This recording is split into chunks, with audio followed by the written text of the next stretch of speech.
والصلاة والسلام على سيد المرسلين وعلى آله وأصحابه أجمعين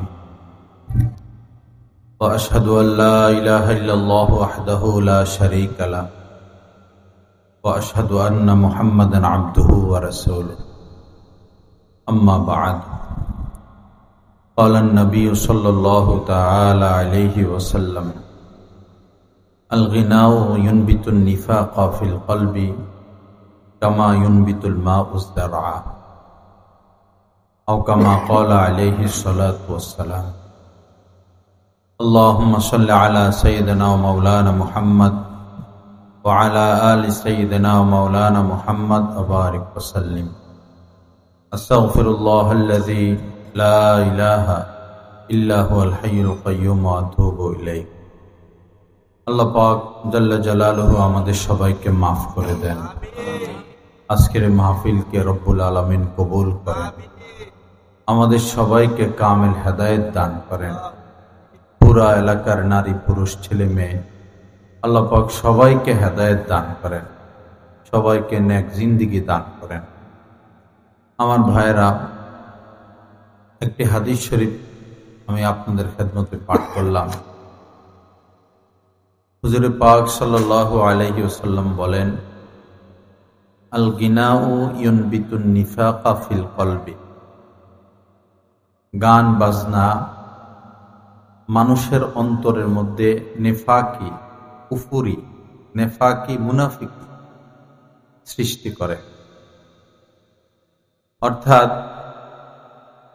মানুষ যখন গান শুনে, গান দেখে, নাচানাচি দেখে, তো তার যে পরিষ্কার অন্তরটা ছিল, এই অন্তরটা আর পরিষ্কার থাকে না। যেমনই ভাবে নবীজি বলেন, মাটি যখন শুকিয়ে যায়, মাটি ফেটে যায়, এই মাটি থেকে কোনো উদ্ভিদ আর জন্ম নেয় না, কোনো আগাছাও আসে না। যখন এই মাটির মধ্যে পানি দেওয়া হয় বা বৃষ্টি বর্ষিত হয়, কেমন যেন এই মাটি জীবন পায়। পরে এই মাটির ভিতরে যে শস্য বীজ রয়েছে, আটি রয়েছে, ওই শস্য বীজ থেকে চারা অঙ্কুরিত হয়। তো নবীজি বলেন, পানি যেভাবে শস্য বীজ উৎপন্ন করে, ঠিক তদ্রূপ গান মানুষের অন্তরের মধ্যে মুনাফিকি, কপটতা সৃষ্টি করে। আল্লাহ আমাদেরকে গান বাজনা থেকে বিরত থাকার তৌফিক দান করে। যে কোনো কিছুরই একটি সূত্র থাকে, সূত্রপাত থাকে, সূচনা থাকে। মানুষ যে জিনা ব্যভিচার করে, শরাব পান করে, গাঁজা খায়, ইবা সেবন করে, ডাকাতি করে, সন্ত্রাসী করে, মাস্তানি করে, মানুষ খুন করে, এগুলোর সূচনা আছে।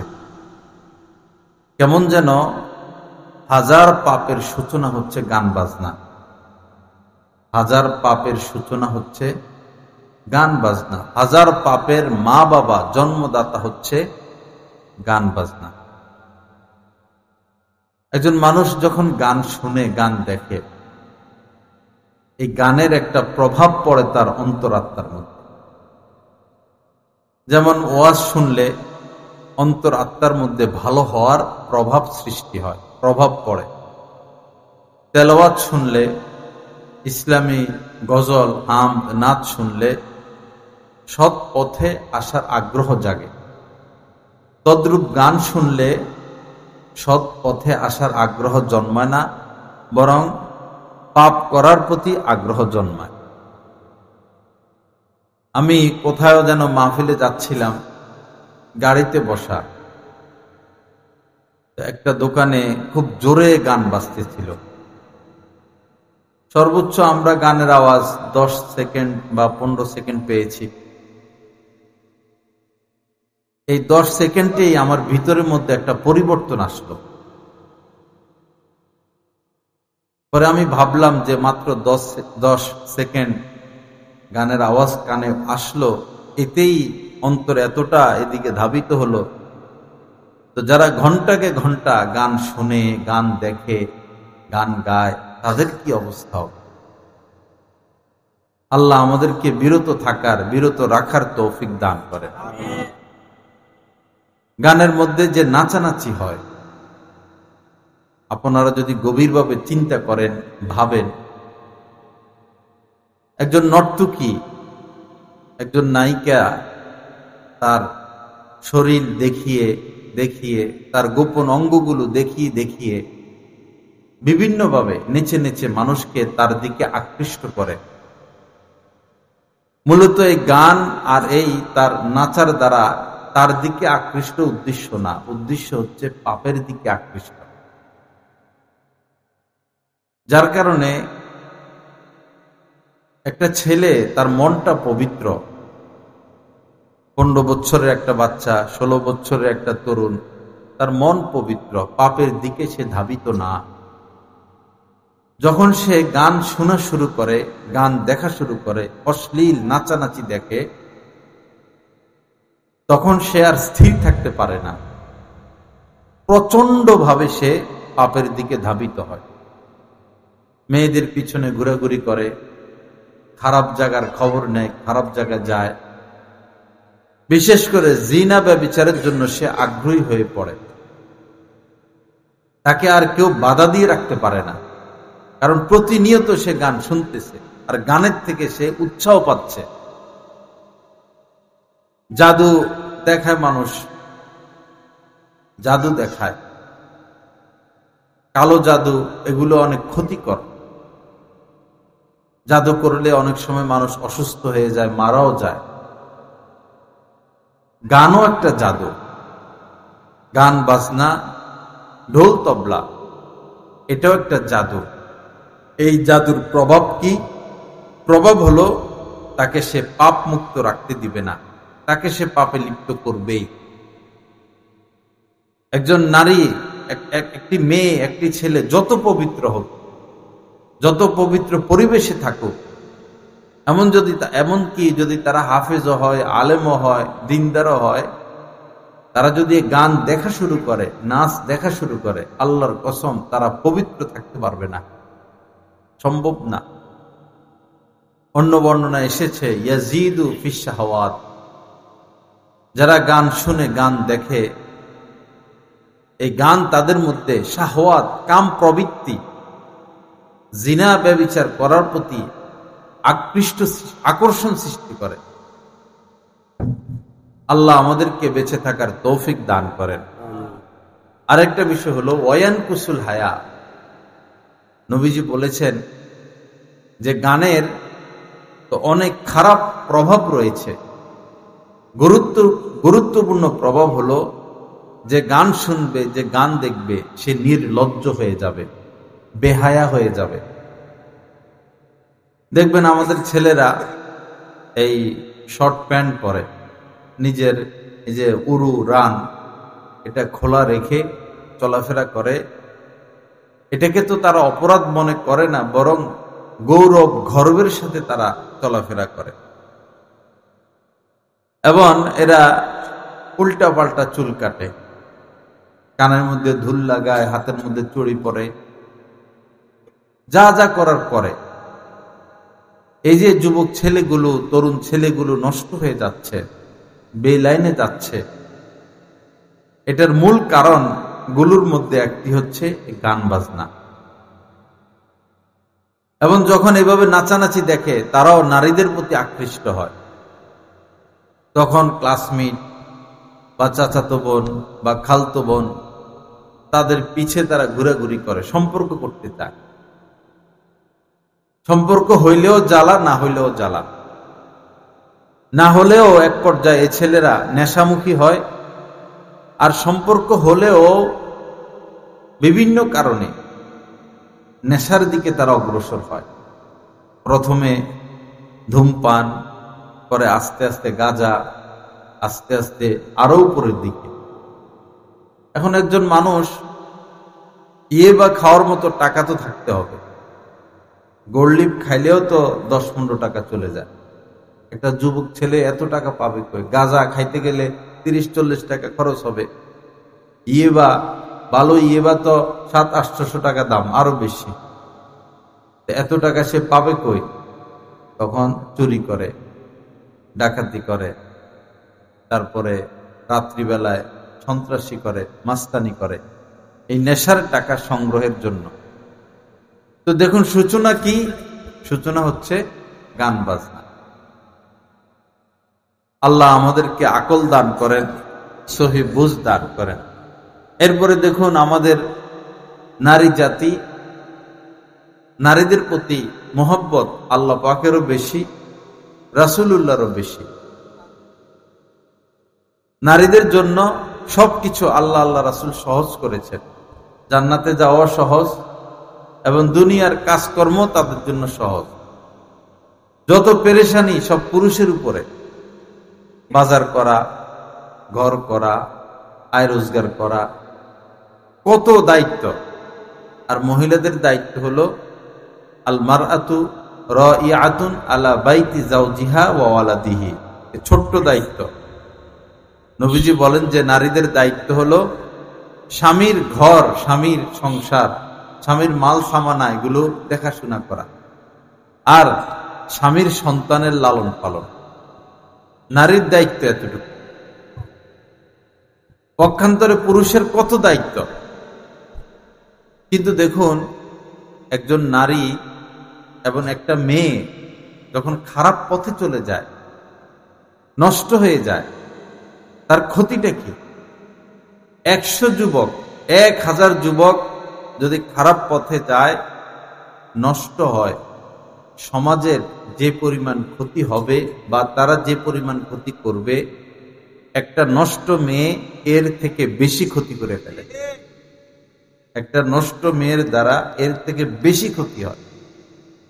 এখন আসুন, একটা মেয়ে নষ্ট হয় কিভাবে? একটা মেয়ে খারাপ পথে যায় কিভাবে? অনেকগুলো কারণ। পরিবেশ কারণ, শিক্ষা কারণ, পরিবার কারণ। কিছু কিছু পরিবার তো এমন শহরের যে দেখলো যে মেয়ে সন্তান হইল, মেয়ে হলো, মেয়েটা দেখতে শুনতে সুন্দর, সুন্দরী, তো তার মা তার বাবা আগেই নিয়ত করে তাকে নায়িকা বানাবো। নাউজুবিল্লাহ। কি বানাবো?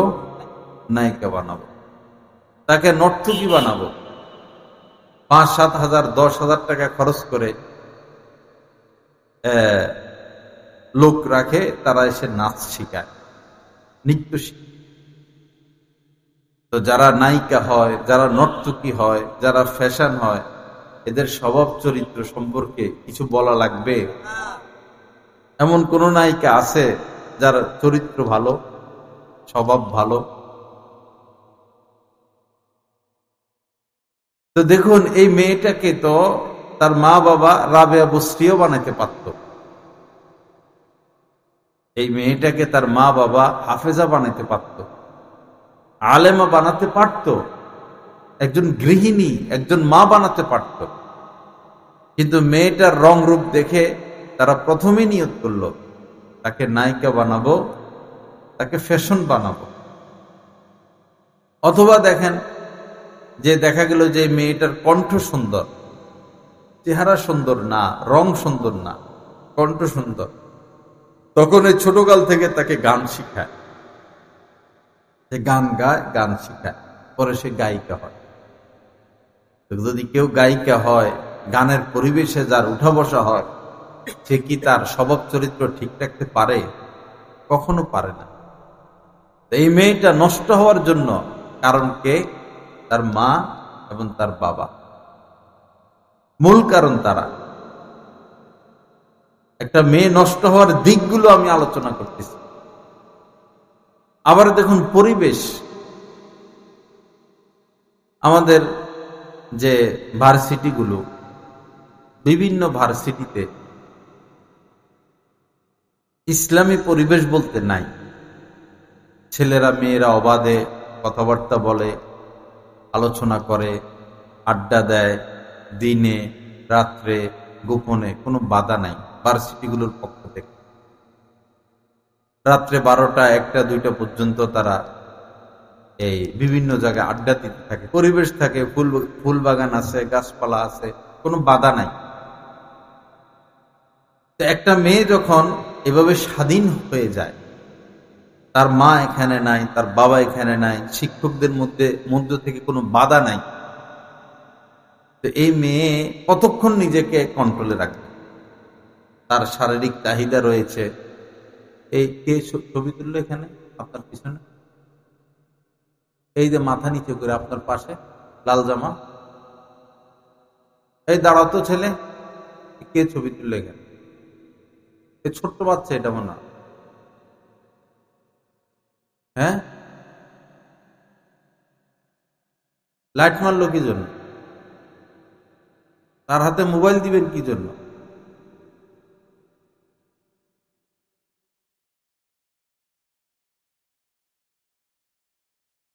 কোন মসজিদের ইমাম সাহেব আর ভাইরাল বক্তা মদ খাইলে মদ হালাল হয়ে যায় না, নাকি হালাল হয়ে যাবে? আমি এখানে আসছি, এখন আমি যদি বসে বসে সিগারেট খাই, মদ খাই, তার মানে কি মদ হারাম হালাল? ইমাম সাহেব যদি মদ খায়, মদ হালাল হয়ে যাবে? কোন ভাইরাল বক্তা যদি জুয়া খেলে হালাল হয়ে যাবে? তো ছবি তুললে ভাইরাল বক্তা, এটা হালাল হয়ে যাবে? হ্যাঁ, মদের শাস্তির থেকে তো ছবি তোলার শাস্তি আরো মারাত্মক। জিনার শাস্তির চেয়ে ছবি তোলার শাস্তি আরো মারাত্মক। জিনা, মদ, চুরি, ডাকাতির ক্ষেত্রে নবীজি এটা বলেন নাই। যারা ছবি তুলবে তাদের ক্ষেত্রে বলেছেন আসাদুন নাসি আযাবান ইনদাল্লাহ আল মুসাফফিরুন। যারা ছবি তুলবে কিয়ামতের ময়দানে তাদের সবচেয়ে বেশি কঠিন শাস্তি হবে। কিসের পিছনে আমরা ঘুরতেছি? কাদের পিছনে ঘুরতেছি? যারা টাকার ধান্দা করে, ভাইরাল হওয়ার ধান্দা করে, দুনিয়ার ধান্দা করে, তাদের থেকে আমরা দিন দিন দিন নিতেছি। যারা প্রকাশ্যে কবিরা গুনাহে লিপ্ত, কিভাবে তারা দিন পেশ করবে, আর তাদের থেকে কিসের দিন নিব আমরা?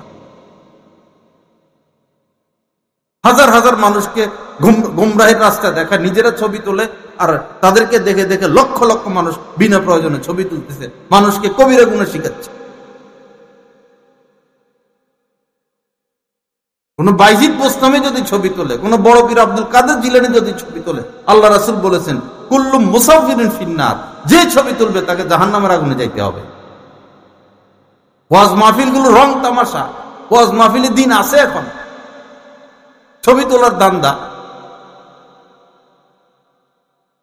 শুরুতেই তো বলা হলো কেউ যেন ছবি না তোলে। আমি পাপের কাম করতে আসছি এখানে, না কন্ট্যাক্ট করে আইছি আমাকে অ্যাডভান্স এত টাকা দিতে হবে? কে বলতে পারবে আমি কন্ট্যাক্ট করে আসছি? টাকা চাইছি কার কাছে? আপনারা তো ওদের পিছিয়ে ঘুরেন যারা আপনাদের কাছে 50,000 1 লাখ টাকা অ্যাডভান্স চায়।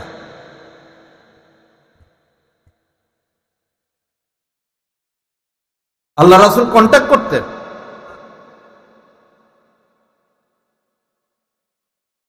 মূর্খতার মধ্যে পড়ে আছে মানুষ, জাহালাতের মধ্যে পড়ে আছে। বদ্দিন যাদের মধ্যে দিন নেই তাদের থেকে মানুষ দিন শিখতেছে। সে যে ছবি তুলবে সে কবিরা গুণে লিপ্ত।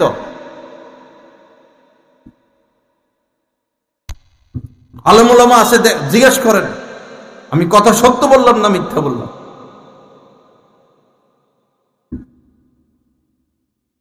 কেউ ছবি তুলবে না। ছবি তোলা গুণে কবিরা হারাম, কঠিন শাস্তি তার ভোগ করতে হবে যারা ছবি তুলবে।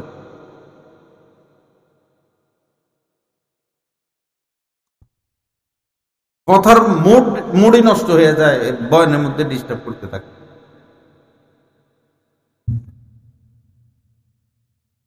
আস্তাগফিরুল্লাহাল্লাযী লা ইলাহা ইল্লা হুয়াল হাইয়ুল কাইয়্যুম ওয়া আতুবু ইলাইহি। কি যেন বলতেছিলাম? বয়ানই শেষ, আর বয়ান হবে?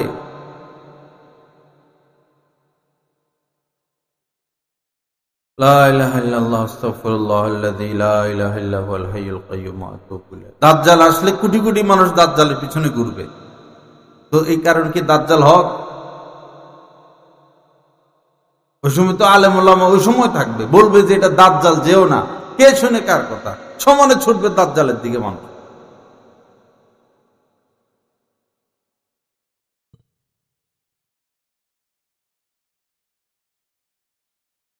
আস্তাগফিরুল্লাহাল্লাযী লা ইলাহা ইল্লা হুয়াল হাইয়ুল কাইয়্যুম ওয়া আতুবু ইলাইহি। বাংলাদেশের সবচেয়ে যিনি বড় মুফতি ছিলেন, মুফতি আজম রহমতুল্লাহ আলাইহি, মুফতি ফয়জুল্লাহ রহমতুল্লাহ আলাইহি, তিনি মুফতি আজম ছিলেন। হজ করতে যাবেন, এখন হজ করতে গেলে তো পাসপোর্ট করা লাগবে, ছবি তোলা লাগবে। উনি বললেন যদি ছবি তুলতে হয় তাহলে আমি হজ করব না। দেখেন অবস্থা।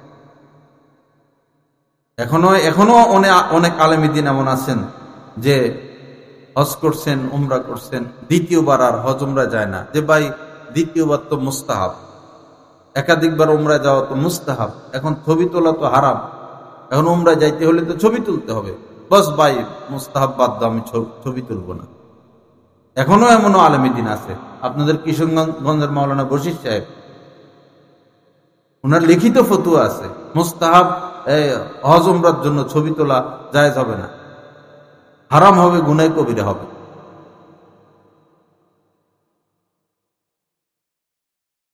মুফতি ফয়জুল্লাহ সাহেব রহমতুল্লাহ আলাইহি বললেন যদি ছবি তুলতে হয় তাহলে আমি হজে যাব না। তো ওনাকে সবাই মহব্বত করতেন, অনেক প্রভাব ছিল তার। পরে সরকারিভাবে যেখানে ছবি রাখে সেখানে সরকারি সিল, সপ্পর, সাইন উপরস্থ কর্মকর্তার এবং ওনার চেহারা সুরত কেমন হাতে লিখে সরকারি কাগজ কলম নিয়ে দিয়ে সরকার তার দায়িত্ব নিছেন। পরে সরকারিভাবে তিনি হজ করছেন, কিন্তু তার ছবি তুলতে হয়নি। যে যেমন চায় আল্লাহ তার জন্য তেমন ব্যবস্থা করে দেন। ওনারাই হচ্ছেন আল্লাহওয়ালা, আলেমী দ্বীন। লা ইলাহা ইল্লাল্লাহ। আল্লাহ পাক আমাদেরকে মাফ করে দেন। কখনো বাচ্চাদের হাতে মোবাইল দিবেন না। বাচ্চার হাতে মোবাইল দেওয়ার চেয়ে বাচ্চাকে বিষ দেন, যে বিষ খেয়ে মরে যাক। মোবাইল দেওয়ার চেয়ে বিষ দিয়ে দেন, হাতে ছুরি দিয়ে দেন, সে নিজেকে নিজে জবাই করুক বা আপনি জবাই করে দেন। একটা বাচ্চা যদি বিষ খেয়ে মরে যায় তো অসুবিধা নাই, সে জান্নাতে চলে যাবে। নিজে না খাইলে অন্য কেউ খাওয়াইলে জান্নাতে চলে যাবে। কিন্তু যদি মোবাইল দেন, আপনারও সম্মান নষ্ট করবে, তারও সম্মান নষ্ট করবে, আপনাকেও শেষ করবে, সেও শেষ হবে, 14 গোষ্ঠীকে শেষ করে থাকবে। স্কুল বলেন, মাদ্রাসা বলেন, কোথাও পড়ালেখার পরিবেশ নাই। যতক্ষণ প্রতিষ্ঠানে থাকে পড়ে, এরপরে হলো মোবাইল।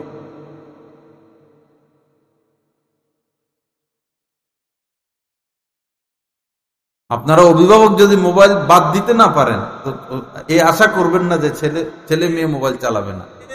লোভে পড়ছে অভিভাবক, সমস্যা অভিভাবকের।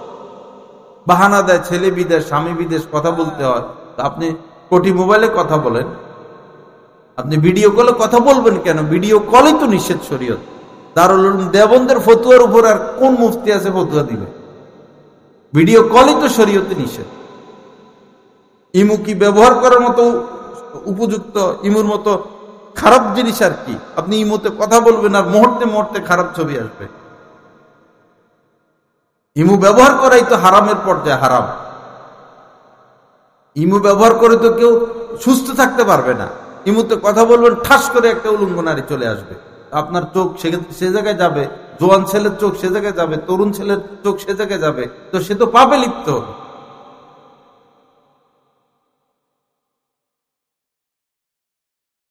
বাচ্চা কাচ্চা নষ্ট হয় না, বাচ্চা কাচ্চাকে আমরা নষ্ট করি। বাচ্চা কাচ্চা বেনামাজি হয় না, বাচ্চা কাচ্চাকে মা বাবা বেনামাজি বানায়। মেয়েরা অশ্লীল পোশাক পরে ঘুরেফেরা করে, পর্দা করে না, এটা তার দোষ না, দোষ আমাদের, দোষ তার শিক্ষকদের, দোষ পরিবেশের, দোষ সরকারের।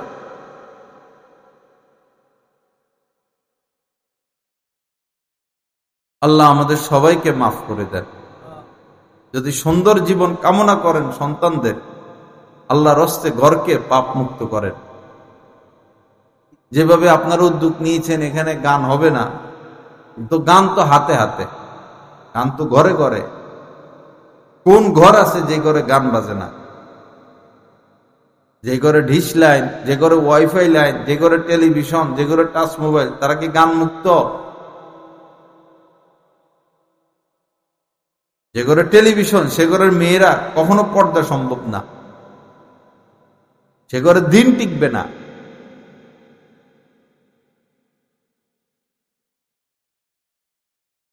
দিন এক আজীব জিনিস, সূক্ষ্ম জিনিস, নাজুক জিনিস। দিনের কদর করতে হয়। বহু মানুষ আছে এরকম, আশা, মনে আশা বাচ্চাটা হাফেজ হোক, আলেম হোক, আল্লাহ আল্লাহ হোক, কিন্তু নিজে নামাজ পড়ে না, নিজে সুদ খায়। বাচ্চা মাদ্রাসায় পড়ে, তার খোরাকির টাকা, তার বেতনের টাকা সুদের থেকে দেয়।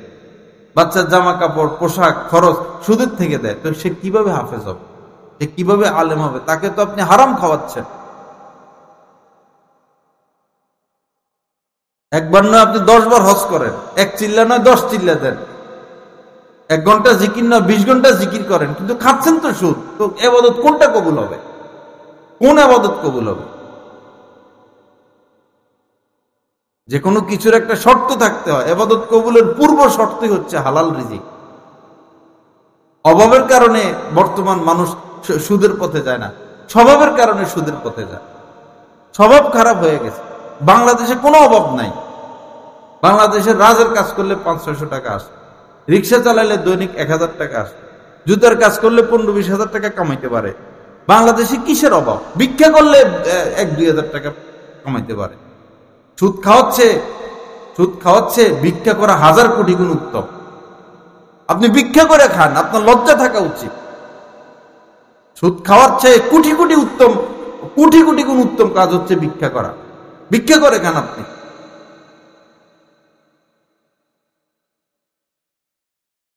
যারা সুদ খায় তাদের সমাজে বসবাসের কোনো উপযুক্ততা নাই। তাদের উচিত দেশ ছেড়ে চলে যাওয়া, জঙ্গলে চলে যাওয়া।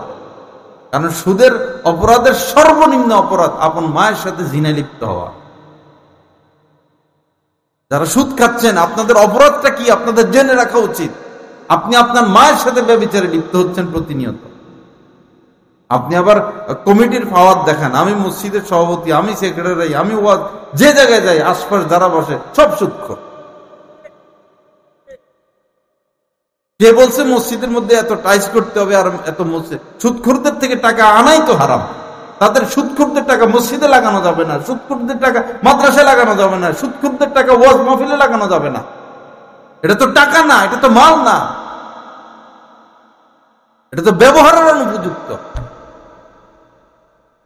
সুদখোর একটারে বানাই দেয় মসজিদ সভাপতি, সুদখোর একটারে আইনা ওয়াজের সভাপতি বানাই দেয়। বরকত থাকবে কোথায়?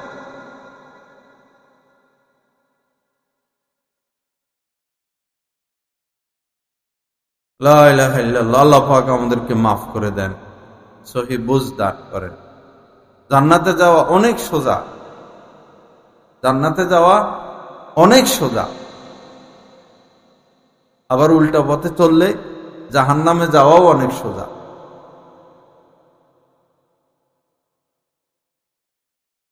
সুদের মধ্যে বরকত নাই, সুদের মধ্যে আরাম নাই, সুদের মধ্যে শান্তি নাই।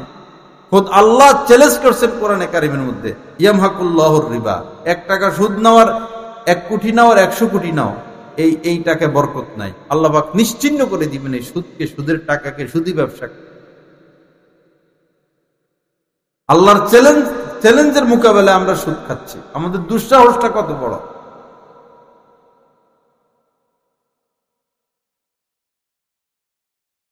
আল্লাহ হেফাজত করেন। আল্লাহ পাক আমাদেরকে মাফ করে দেন।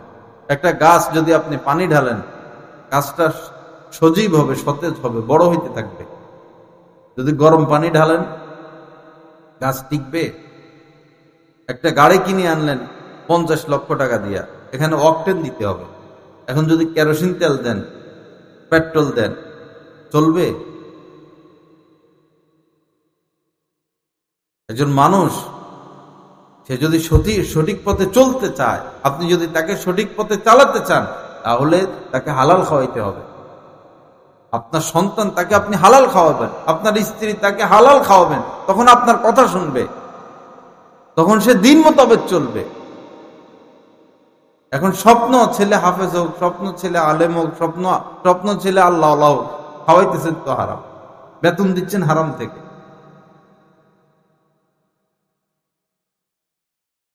আল্লাহ পাক আমাদের সবাইকে মাফ করে দেন, সহি বুঝ দান করেন। আল্লাহর হস্তে বাচ্চাদের হাতে মোবাইল দিবেন না। এটার রাস্তা হলো ঘর থেকে টাচ মোবাইল মুক্ত করা। আপনার প্রয়োজনে আপনি আপনার দোকানে রাখেন, আপনার অফিসে রাখেন, বাহিরে রাখেন, ঘরে মোবাইল না আনলেন। বাচ্চাগুলোর চরিত্রের হেফাজত করেন। এই যে কার্টুন দেখে, কার্টুনের মধ্যে অশ্লীলতা, কার্টুনের মেয়েদের হাফ প্যান্ট পরা, কার্টুনের মেয়েদের হাফ প্যান্ট পরা, কার্টুনের মাধ্যমে বাচ্চাদেরকে নাস্তিক বানানো হচ্ছে। কার্টুনের মাধ্যমে, আমরা তো কার্টুন কখনো দেখি নাই, অত গভীরভাবে চিন্তা করি নাই। কার্টুন দেখে দেখে বাচ্চারা নাস্তিক হয়ে যায় ছোট কালেই। কার্টুন দেখে দেখে বাচ্চারা অশ্লীল হয়ে যায়। কার্টুন কেন্দ্রিক তারা স্বপ্ন দেখে, কার্টুন কেন্দ্রিক তাদের ভবিষ্যৎ তারা চিন্তা করে। কার্টুনও ভয়ঙ্কর, আর গেমস তো আরো বড় ভয়ঙ্কর। এই পর্যন্ত যত নেশা আবিষ্কার হয়েছে, গেমসের চেয়ে বড় কোনো নেশা আবিষ্কার হয়নি। এইবার থেকেও বড় নেশা গেমস।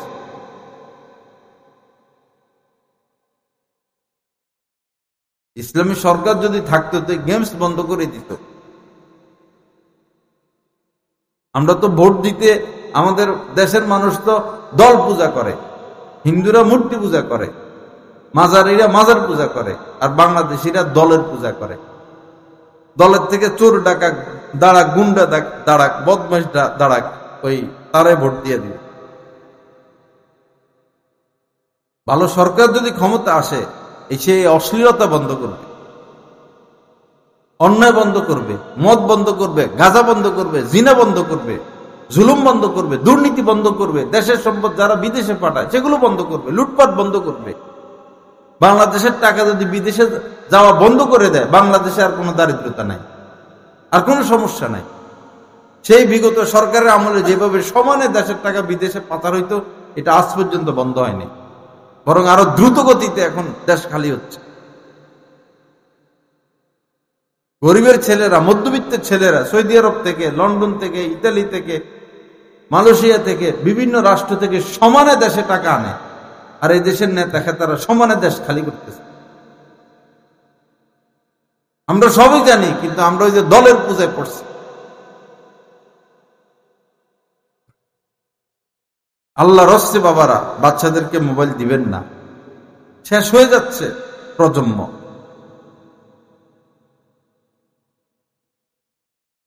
লা ইলাহা ইল্লাল্লাহ। আল্লাহ পাক আমাদের সবাইকে মাফ করে দেন। আল্লাহ পাক সহি বুঝ দান করেন, হক্কানি আলেম ওলামাদের সাথে উঠা বসার তৌফিক দান করেন। যেটা বলতেছিলাম, নির্লজ্জতা।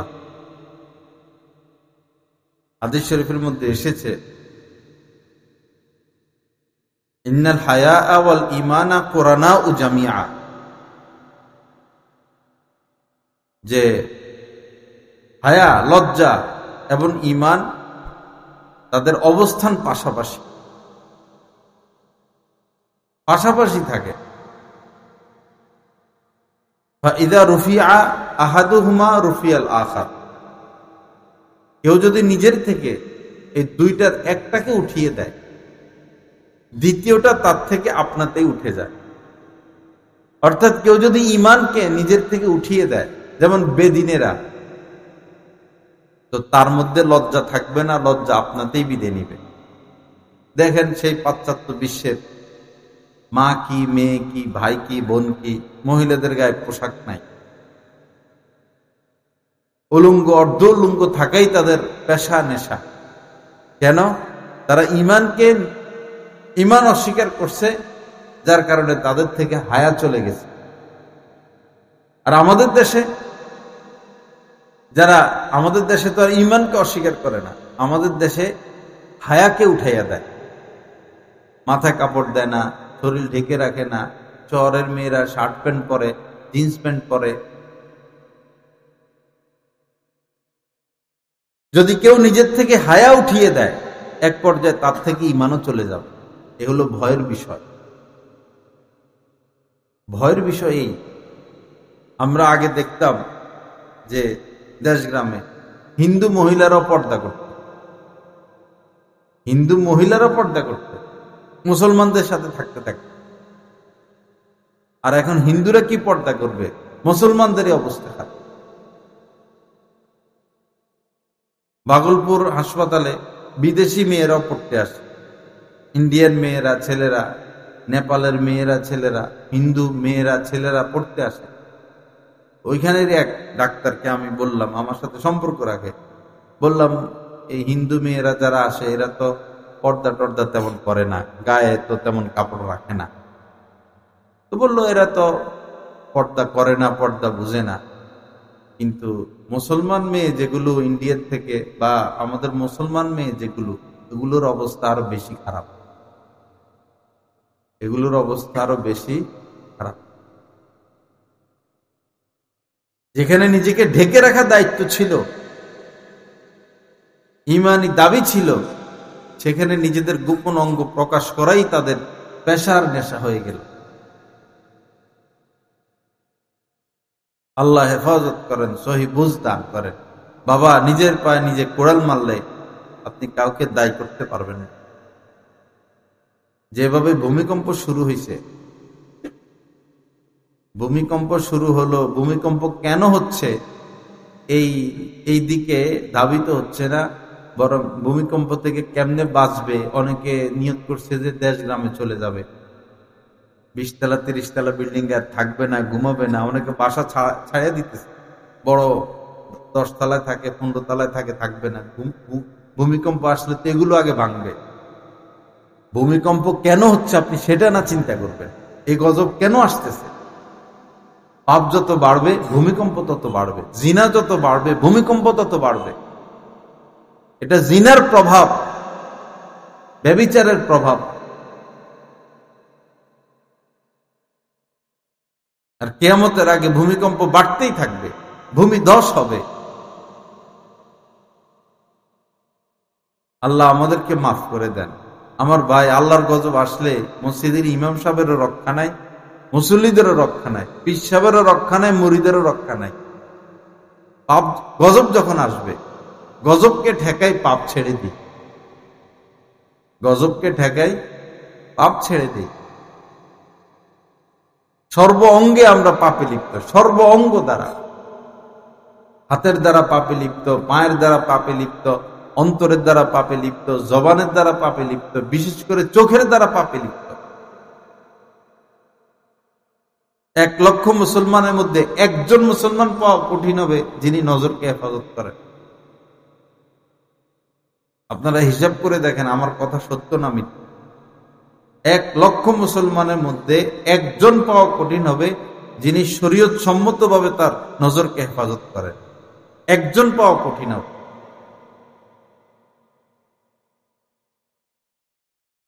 পবিত্র কোরআন রব্বুল আলামিন বলেছেন, কুল্লিল মুমিনিনা ইয়াগুদ্দু মিন আবসারিহিম। হে নবী, আপনি মুমিনদেরকে বলুন তারা যেন নজরকে হেফাজত করে, নিচের দিকে তাকিয়ে হাঁটে, ভিন নারীর দিকে না তাকায়, পর নারীর দিকে না তাকায়, বেগানা নারীর দিকে না তাকায়। কে এই কথার উপর আমল করে? মহিলাদেরকে বলেছেন, কুল্লিল মুমিনাত ইয়াগদুদনা মিন আবসারিহিন্না ওয়া ইয়াহফাজনা ফুরুজাহুন্না। আল্লাহ বলতেছেন, হে নবী, মুমিনা নারীদেরকে বলুন তারাও যেন দৃষ্টিকে অবনত রাখে, চোখকে নিচের দিকে রাখে, পর পুরুষের দিকে না তাকায়, লজ্জাস্থানের হেফাজত করে। ভূমিকম্প তো এই কারণেই জিনা বেড়ে গেছে, চোখের জিনা, জিনাল আইনি আর নাযারু। চোখের জিনা ভিন্ন, হাতের জিনা ভিন্ন, পায়ের জিনা ভিন্ন। স্কুল কলেজের ছেলে মেয়েরা পরস্পর ইয়ে করে, মোসাফা তো বলে না, হ্যান্ডশিপ বলে। এটা কি জায়েজ? এটা তো হাতের জিনা। কোন ছেলে কোন মেয়েকে যদি স্পর্শ করে, ভিন নারী ভিন মেয়ে, এটা তো হাতের জিনা। চোখ দিয়ে তার দিকে তাকানো চোখের জিনা।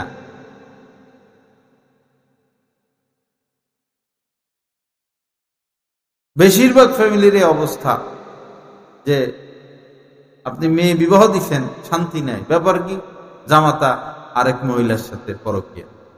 ছেলেকে বিবাহ করাইছেন, শান্তি নাই, ব্যাপার কি? মেয়ের আরেক ছেলের সাথে সম্পর্ক।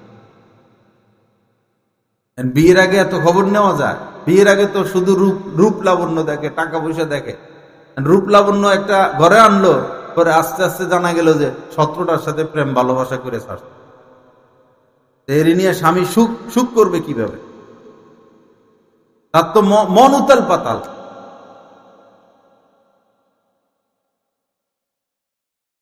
মানুষের বিমারি হয়ে গেছে, মানে মানে জ্ঞান বুদ্ধি বলতে কিছু নাই।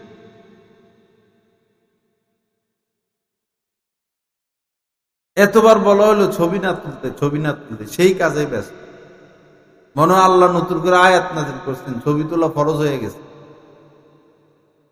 নতুন করে আয়াত নাজিল হয়েছে কোরআনে কারিমে। আলেমদের উপরেও আয়াত নাজিল হয়েছে, বক্তাদের উপরে, বিশেষভাবে বক্তাদের উপরে, যে ছবি তোলা ফরজ হয়ে গেছে, ছবি তোলো। হাজিদের উপর আয়াত নাজিল হয়েছে, কিসের হজ করে যায়, শুধু ছবি তোলা নিয়ে ব্যস্ত। হজ উমরা মানে ছবি আর ভিডিও, আর কিছুই নেই। যায় দেখেন সেখানে আরাফার ময়দানে যায়, সেখানে ছবি, মুজদালিফায় যায়, সেখানে ছবি, বাইতুল্লাহ শরীফ তাওয়াফ করে, সেখানে ছবি আর ভিডিও, আল্লাহ রাসূলের রওজা শরীফে যায় সালাম পেশ করতে, সেখানে যায় শুধু ছবি আর ছবি, ছবি আর ছবি। অথচ ছবি তুলনেওয়ালাদের প্রতি লানত করেছেন তিনি, লান আল মুসাফিরিন, যারা ছবি তোলে বিনা প্রয়োজনে, তাদের উপর আল্লাহ পাকের লানত। যে নবী লানত দিয়ে গেছেন, সেই নবীর রওজার পাশ দিয়ে, কবরের পাশ দিয়ে মানুষ যায় আর সমানে ছবি তুলতে থাকে। গজব আসতে আর কতক্ষণ, কিয়ামত আসতে আর কতক্ষণ। হাউমাউ করবো, চিল্লাবো, কাজ হবে না। যখন পাথরের বৃষ্টি শুরু হবে, এক পর্যায়ে আসবে পাথরের বৃষ্টি হবে, এক পর্যায়ে আসবে গরম হাওয়া প্রবাহিত হবে, চতুর্দিক থেকে গরম হাওয়া, লো হাওয়া। ওই সময় এসি চলবো, এসি তো জ্বলে যাবে, ওয়াল জ্বলে যাবে, ঘর বাড়ি জ্বলে যাবে, গাছপালা জ্বলে যাবে। যাবেন কই? পানিতে ডুব দিবেন, পানি তো গরম হয়ে যাবে। আল্লাহকে ভয় করে, আল্লাহর গজবকে ভয় করে, আল্লাহর রাস্তে পাপ ছেড়ে দিই, হুজুগে না হই, ঢেউয়ের সাথে বেশে না যাই।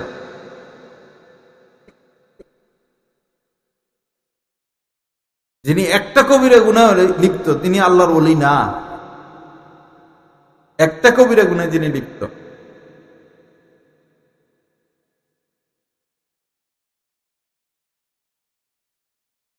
লা ইলাহা ইল্লাল্লাহ। আল্লাহ পাক আমাদের সবাইকে মাফ করে দেন। তো গান সম্পর্কে বলতেছিলাম, হাজার হাজার পাপের মূল হচ্ছে এই গান, হাজার হাজার পাপের। অনেকের মোবাইলে ফোন আসলে গান শুরু হয়, রিংটোন দিয়ে রাখছে গান। দেখেন কি ভয়ঙ্কর কথা।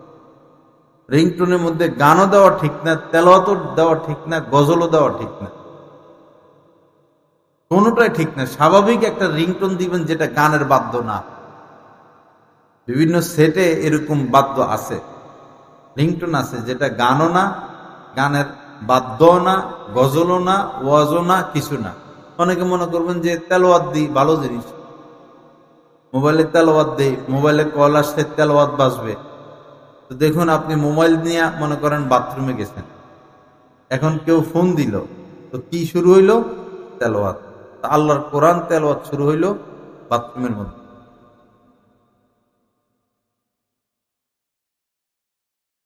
5-7 জন বসে কথা বলতেছে, ব্যক্তিগত কথা, ফোন আসলো, এখন তেলাওয়াত শুরু হয়ে গেল। তো মানুষ কি এখন তেলাওয়াত শুনবে না নিজেদের কথায় লিপ্ত থাকবে? তা আল্লাহর কোরআনের সাথে বেয়াদবি হলো কিনা, অবমাননা হলো কিনা?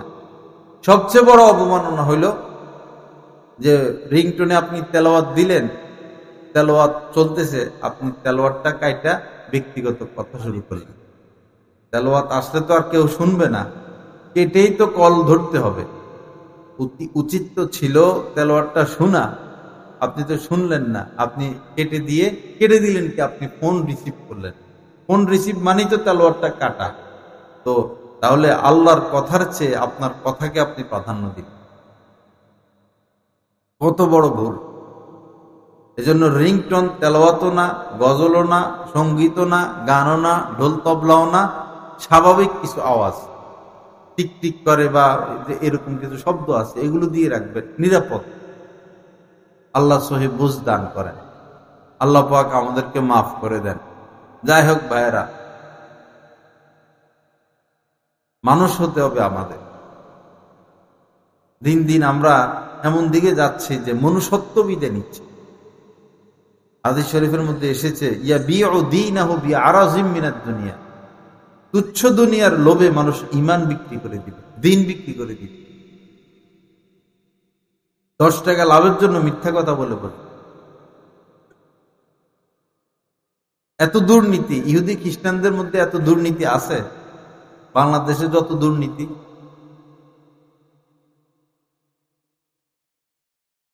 সীমার বাহিরে আমরা দুর্নীতিবাজ হয়ে গেছি, সীমার বাহিরে।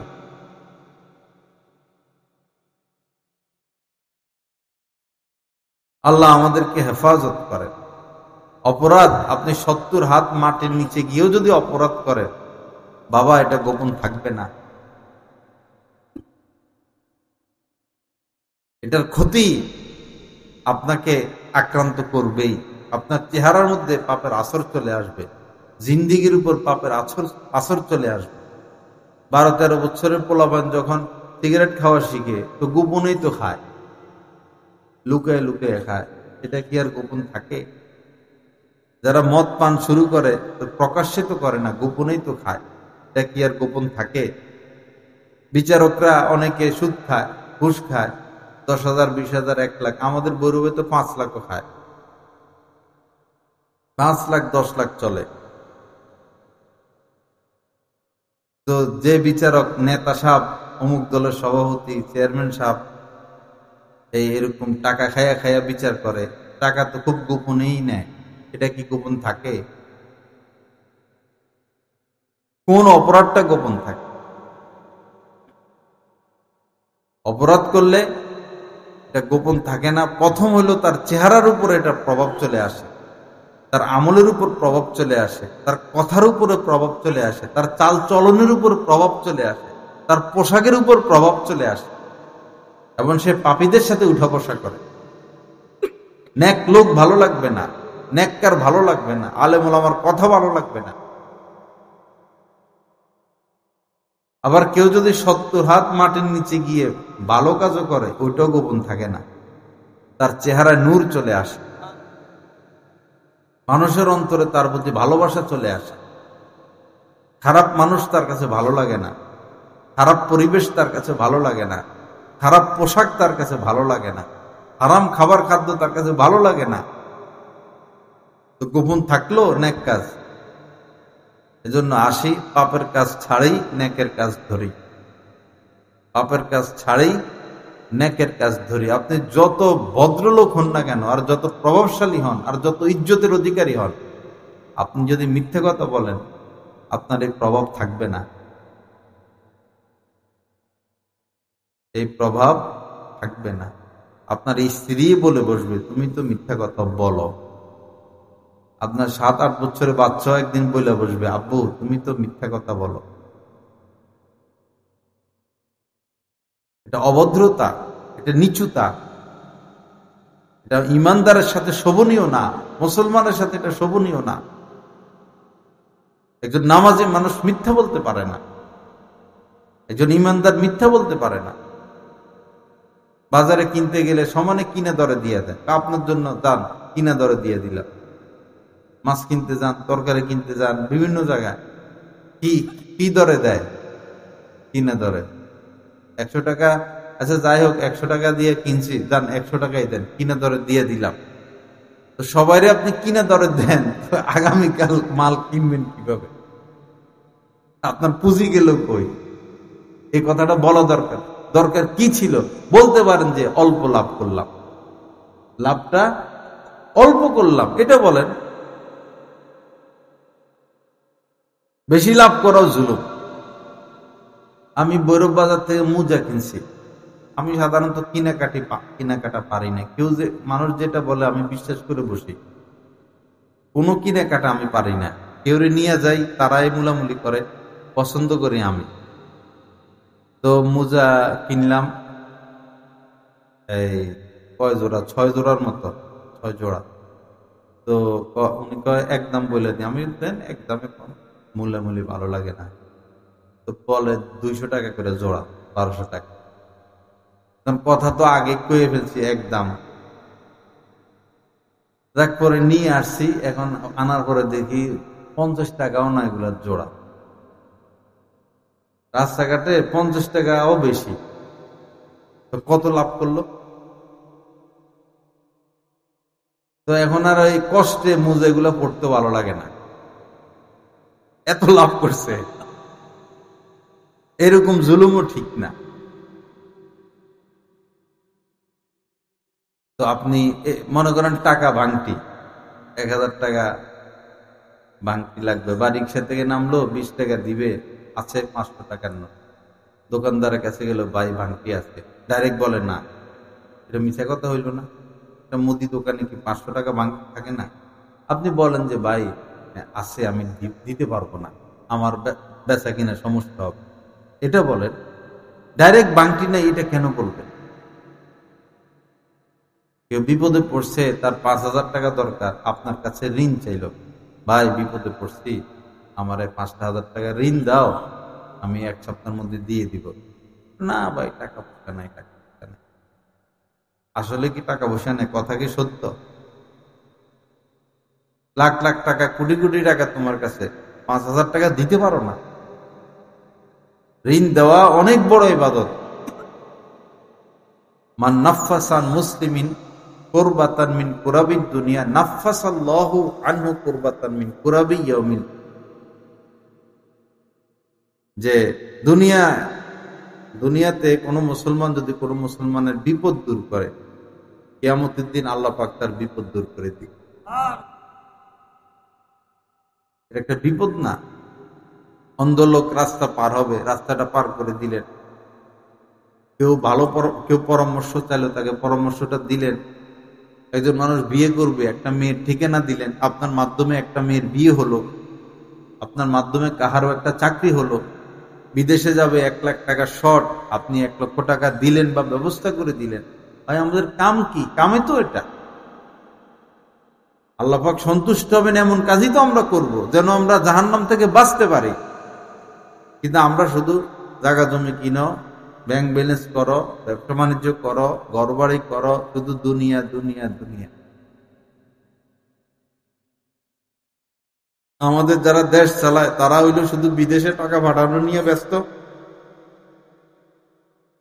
আর আমরা দুনিয়া দুনিয়া দুনিয়া। আল্লাহ আমাদের সবাইকে মাফ করে দেন, সহি বুঝ দান করেন। যাই হোক, লম্বা সময় আলোচনা করলাম, কথা শেষের দিকে। তরুণ যারা আছো বাবারা, এই যারা পড়ালেখা করতেছ, ভালো করে পড়ালেখা করো। যদি তুমি যোগ্যতা অর্জন করতে পারো, চাকরির অভাব হবে না। এই দেশে চাকরি না হলে বিদেশে হলো তোমার চাকরি হবে।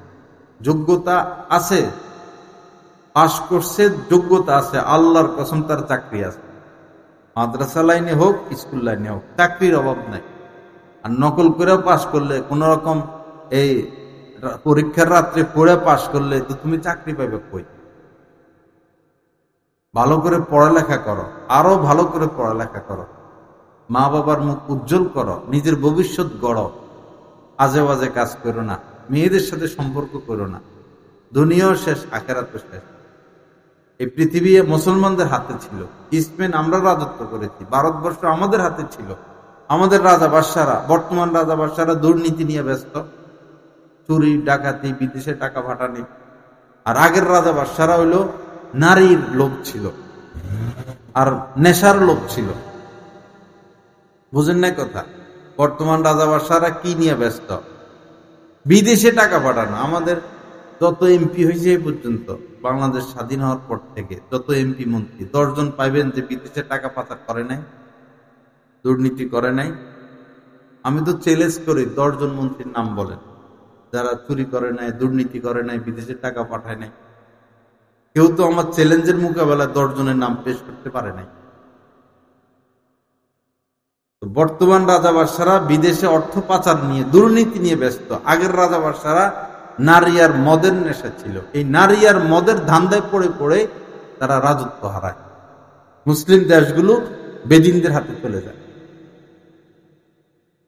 তো যুবক ছেলেরা, মেয়েদের ফাঁদে পা দিও না, মেয়েদের ফাঁদে পা দিও না, পড়ালেখা করো। ফেসবুক থেকে দূরে থাকো, ফেসবুক থেকে দূরে থাকো। একটা জঙ্গলে 500 হরিণ বসবাস করে। ওই জঙ্গলে যদি শুধু একটা বাঘ ছেড়ে দেয়, হরিণ কয়টা? 500। বাঘ ছাড়ছে কয়টা? 2-4 বছর পরে হরিণ পাওয়া যাবে খুঁজা? একটা বাঘ যেভাবে একটা জঙ্গল খালি করে দেয়, এই ফেসবুক আমাদের ঈমান, আমল, দুনিয়া, আখিরাত এভাবে সব শেষ করে দেয়। একটা ফেসবুকই যথেষ্ট। তুমি ভেবে দেখো, 2-4 বছর থেকে ফেসবুক চালাও, পাইছো কি, অর্জন কি, লাভ কি, লস কি, একটু হিসাব করো না। লস ছাড়া দেখবা লাভের কিছু নাই। সময় নষ্ট, অর্থ নষ্ট, চরিত্র নষ্ট, রুচি নষ্ট, মানসিকতা নষ্ট, মেজাজ নষ্ট, সংস্কৃতি নষ্ট, স্বাস্থ্য নষ্ট, সব নষ্টের মূল হচ্ছে ফেসবুক নিয়ে। আল্লাহ বাঁচার তৌফিক দান করেন। আল্লাহ আমাদের সবাইকে হেফাজত করেন। যুবকদের উচিত না মোবাইল নিয়ে পড়ে থাকা। তুমি পড়ালেখা করো, যোগ্যতা অর্জন করো। আর যদি পড়ালেখা ছেড়ে দাও, পড়ালেখা না করো, তাহলে একটা কাজ শিখো। তোমার ভ্যালু আছে, কাজ শিখো। বিদেশ যায় কিছুই পারে না, সৌদি আরব যায়, আবুধাবি যায়, কিছুই পারে না, তো লেবারি করে। তুমি যদি দর্জির কাজ শিখো, তুমি যদি রাজের কাজ শিখো, তুমি যদি এই কত কাজই তো আছে, বিদেশে গেলে তোমার ভ্যালু আছে, মূল্যায়ন আছে, দেশেও মূল্যায়ন আছে। আর যারা সাধারণ মানুষ আছেন, নিজের স্ত্রী সন্তানের প্রতি দয়া করেন, ঘরটা গুনাহমুক্ত করেন, ঘরে একটু তালিম চালু করেন, প্রতিদিন একটু সময় তালিম চালু করেন।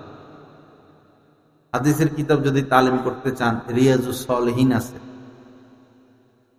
অথবা ফাজাইলে আমাল আছে, আহকামে জিন্দেগি, বেহেশতি জিয়র, হযরত থানভী রহমতুল্লাহ আলাইহির কিতাবপত্র, এগুলো ঘরে একটু তালিম করেন, ফায়দা হবে। দস্তরখানা বিছিয়ে খানা খান, নূর তৈরি হবে ঘরে। ঘরের মধ্যে সবাই বসে পরামর্শ করেন, কার ভুল কি, কার দোষ কি, কার গুণ কি, এগুলো সামনে আনেন। নিজের ঘরকে বাঁচান। কু আনফুসাকুম ওয়া আহলিকুম নারা। আল্লাহ পাক বলেন, আগে নিজেকে জাহান্নামের আগুন থেকে বাঁচাও, এরপর তোমার ঘরকে বাঁচাও। নিজেকেও বাঁচাইতে হবে, ঘরকেও বাঁচাইতে হবে, আবার দেশেও ইসলাম আনতে হবে। এখন আমরা শুধু যদি দেশে ইসলাম নিয়ে ব্যস্ত হই, নিজের মধ্যেও ইসলাম নাই, ঘরের মধ্যেও ইসলাম নাই, গাছের গোড়া কাটা মাথায় বানিয়ে দিলে তো হবে। দেশেও ইসলাম দরকার, নিজের মধ্যেও ইসলাম দরকার, পরিবারের মধ্যেও ইসলাম দরকার, সবটাই দরকার। আগে নিজের মধ্যে নিয়ে আসি, এরপরে পরিবারের মধ্যে নিয়ে আসি, এরপরে দেশের ব্যাপারে চেষ্টা করতে থাকি। আল্লাহ আমাদের সবাইকে হেফাজত করেন। যারা পরিবারের প্রধান, আল্লাহর রাস্তে হালাল পথে কামান, হালাল পথে খরচ করেন। আহাল্লাল্লাহুল বাইআ ওয়া হাররামার রিবা। আল্লাহ পাক ব্যবসাকে হালাল করে তো দিয়েছেন, ব্যবসা করি, কিন্তু সুদকে তিনি হারাম করছেন। হারামের পথে পা না দেই। ছোট বাচ্চা আগুন ধরতে যায়, ছোট বাচ্চারা আগুন দেখলে আগুন ধরতে যায়, পুকুর দেখলে পানিতে নেমে যায়, দা বটি ছুরি দেখলে ধরতে যায়, মা হাত ধরে ফেলে, মা সেদিকে যেতে দেয় না। বাচ্চা এত কষ্ট পায়, কাঁদে, 10 মিনিটও কাঁদে, 20 মিনিটও কান্নাকাটি করে, যে আগুন ধরতে দেয় না। এত কষ্ট পায় বাচ্চা, মা কি আগুন ধরতে দেয় নাকি এরপরও বাচ্চাকে বিরত রাখে? বিরত রাখে। কারণ কি? কারণ এই আগুনের ক্ষতি বাচ্চা তো জানে না। আগুনে হাত দিলে তো হাত পোড়া যাবে, শরীর পোড়া যাবে, বাচ্চাটা মারা যাবে, এটা তো বাচ্চা জানে না। এজন্য মা নিষেধ করে, আমার ভাইয়েরা পাপ করলে আমি আমাকে শেষ করব, সুদ খাইলে ঘুষ খেলে আমি আমাকে শেষ করব, মিথ্যা কথা বললে, কুদৃষ্টি করলে, গীবত করলে আমি আমাকে শেষ করব। এজন্য আল্লাহ রাসূল বাধা দিয়ে রাখছেন। আল্লাহ রাসূল বাধা দিয়ে রাখছেন, পাপের পথে যেও না, ওয়ালা তাকরাবুল ফাওয়াহিশ। আল্লাহ পাক বলেছেন, অশ্লীলতার ধারে কাছেও যেও না। আল্লাহর রাস্তে পাপ থেকে বেঁচে থাকি। বিশেষ করে পুরুষরা নজরকে হেফাজত করি, গীবত থেকে বেঁচে থাকি, হালাল কামাই। পুরুষদের জন্য এই 3টা: নজরকে হেফাজত করা, ভিন নারীর দিকে না তাকানো, গীবত না করা। গীবতই আমাদের একটা পেশা, নেশা হয়ে গেছে, রক্তের সাথে মিশে গেছে গীবত করা। আর হালাল রুজি। আর মহিলারা হইল এই নাফরমানি বেশি করে, অকৃতজ্ঞতা, বকাঝকা বেশি করে, লানত দেয়। এমন মহিলাদের মধ্যে গীবতের বিমারি মারাত্মক, এবং হিংসা, অন্যের সুখ দেখতে পারে না। মহিলাদের খোঁচাখুচি খাইতে খাইতে বেড়া মানুষেরা সুদের পথে হাঁট। অমুকে জায়গা কিনা ফেলছে, অমুকে ডাকাত জায়গা কিনা ফেলছে, অমুকে বাড়ি করে ফেলছে, অমুকের স্ত্রীর 5 ভরি স্বর্ণ, 10 ভরি স্বর্ণ, তুমি কি করলা, তুমি কি করলা? এ খোঁচায় পরে বেড়া সুদি টাকা নিয়ে ব্যবসা করে, বিদেশ যায়, এই করে এই করে। যে অল্পতে তুষ্ট থাকবে, আল্লাহ পাক তার থেকে হিসাবও নিবেন অল্প। নবীজি মেরাজের রাত্রিতে নবীজিকে জান্নাত জাহান্নাম দেখানো হয়েছে। নবীজি দুনিয়াতে এসে খবর দিয়েছেন যে জাহান্নামে নারীদেরকে বেশি দেখেছি। কারণও বলছেন যে তারা এই স্বামীর প্রতি অকৃতজ্ঞ আর ঝগড়া করে, লানত গজব এগুলো বেশি দেয়। আর নবীজি বলছেন জান্নাতে গরিবদেরকে বেশি দেখেছি। বলেন আলহামদুলিল্লাহ। জান্নাতে গরিবদেরকে আমি বেশি দেখেছি, আর ধনীদেরকে দেখছি আটকা পড়ে আছে, ঝুলন্ত, আয় ব্যয় আয় ব্যয় আয় ব্যয়।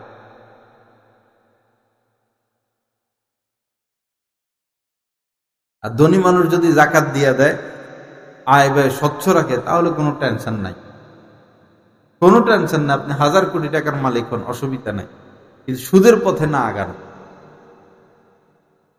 আল্লাহ আমাদের সবাইকে মাফ করে দেন।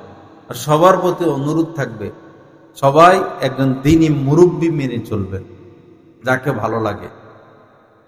আমাদের দেশে আলেম ওলামার অভাব নাই, পীর মাশায়েখের অভাব নাই। সকল সাহাবী আল্লাহ রাসূলের হাতে বায়াত ছিলেন। আল্লাহ রাসূলের পরে সাহাবীরা বড় সাহাবাদের হাতে। আল্লাহ রাসূল দুনিয়া থেকে বিদায় নেওয়ার পরেই যে কাজ হয়, হযরত আবু বকর সিদ্দিক রাদিয়াল্লাহু তাআলা আনহু খলিফা হিসেবে নিযুক্ত হন। এরপরে সবাই হযরত আবু বকর রাদিয়াল্লাহু তাআলা আনহুর হাতে বায়াত হয়ে গেছে। বায়াত হওয়া সুন্নত, যাকে ভালো লাগে একজন আল্লাহর হাতে হাত রাখলেন, বায়াত হইলেন, এর দ্বারা জীবনে বরকত আসবে। ইয়াদুল্লাহি ফাওকা আইদিহিম, যারা বায়াত হয় তাদের এই বায়াতের উপরে আল্লাহ পাকের সাহায্য আছে, মদদ আছে।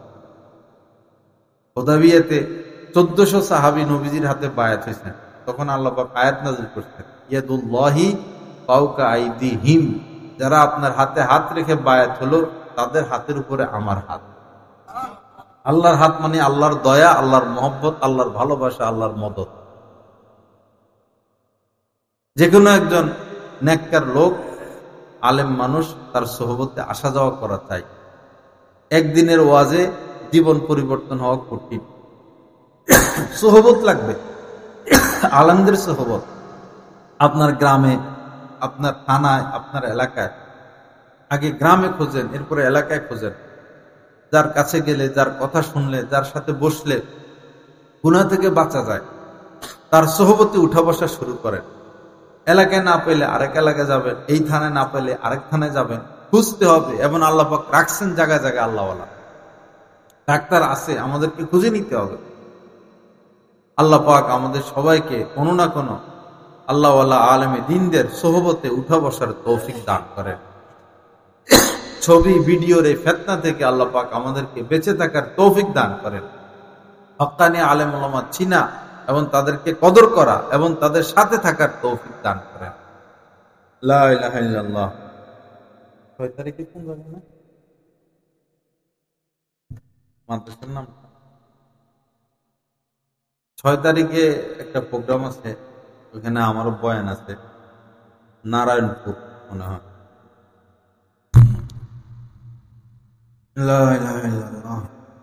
ওনারা বলছেন বারবার এলানটা দিতে, এজন্য বললাম। আর নারায়ণপুর বাস স্ট্যান্ড থেকে মনোহরাবাদ খামার বাড়ি না, আয়েশা সিদ্দিকা মহিলা মাদ্রাসা, ওইখানে আগামী 6 ডিসেম্বর শনিবার আমার বয়ান হবে 10টা থেকে। আরো অনেক ওলামা ইকরাম থাকবেন, ইনশাআল্লাহ যাওয়ার চেষ্টা করবেন।